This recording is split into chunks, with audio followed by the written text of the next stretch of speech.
যখন প্রাণ গোবিন্দ আমার চন্দ্রাবলীর কাছে এসে দাঁড়ালেন, গোবিন্দ চন্দ্রাবলী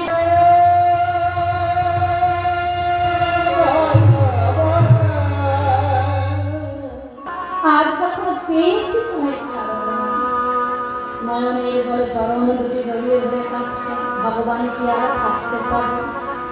কথা দিলেন চন্দ্রা, কথা দিলাম, চলো। চন্দ্রাবলীকে নিয়ে গেলেন কুঞ্জ মাঝে, চন্দ্রাবলী চরণ সেবা করছে, চরণ সেবা মহানে করতে করতে প্রাণ গোবিন্দ আমার ঘুমিয়ে পড়লেন। চন্দ্রাবলী গোবিন্দ ঘুমিয়ে